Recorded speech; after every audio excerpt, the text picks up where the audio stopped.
Et maintenant au président Jean-Claude Requier. Merci madame la présidente. Madame la ministre, mes chers collègues, la crise sanitaire a entraîné des retards dans la maintenance des réacteurs nucléaires et donc une moindre disponibilité du parc. Bien que planifiée la fermeture de Fessenheim en 2020, qui produisait 1800 MW d'électricité, les arrêts des centrales au fioul et au charbon participeront aux tensions de l'offre. En vérité, la centrale de Fessenheim nous manque.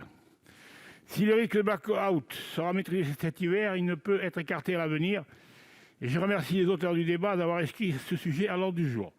Il est impératif d'anticiper et d'accroître les marges de manœuvre, car il n'est pas acceptable de se satisfaire des capacités d'effacement et de coupure d'électricité, aussi courtes soient-elles, comme cela pourrait être le cas au cours du prochain mois. Au-delà de la nécessaire maîtrise de la demande par des gains d'efficacité énergétique, il convient de garantir la stabilité du système électrique.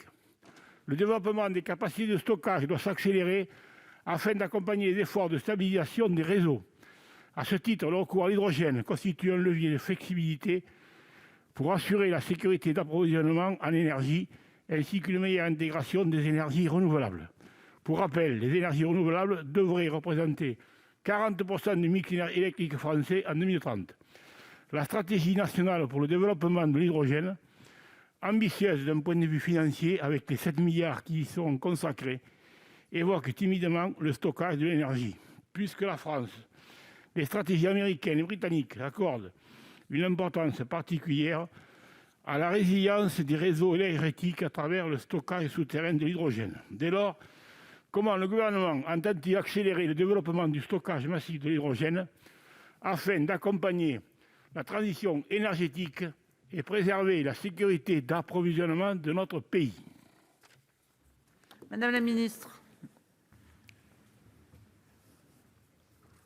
Merci Madame la présidente, mesdames, messieurs les sénateurs, monsieur le sénateur Requier. Alors, à court terme, les analyses de RTE ne montrent pas de besoin de recours à l'hydrogène pour faire face aux pointes de consommation. Les sources actuelles de flexibilité sont suffisantes à horizon 2030-2035.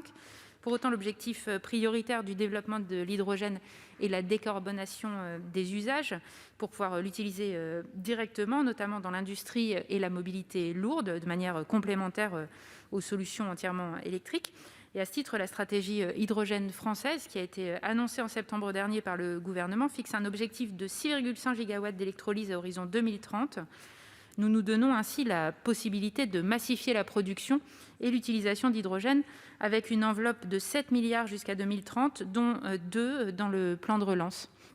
Donc nous donnons des moyens conséquents pour développer l'hydrogène. Au-delà de 2035, indépendamment du mix électrique choisi, les études montrent un besoin de stockage accru et l'hydrogène pourra alors offrir une solution qui est des plus intéressantes.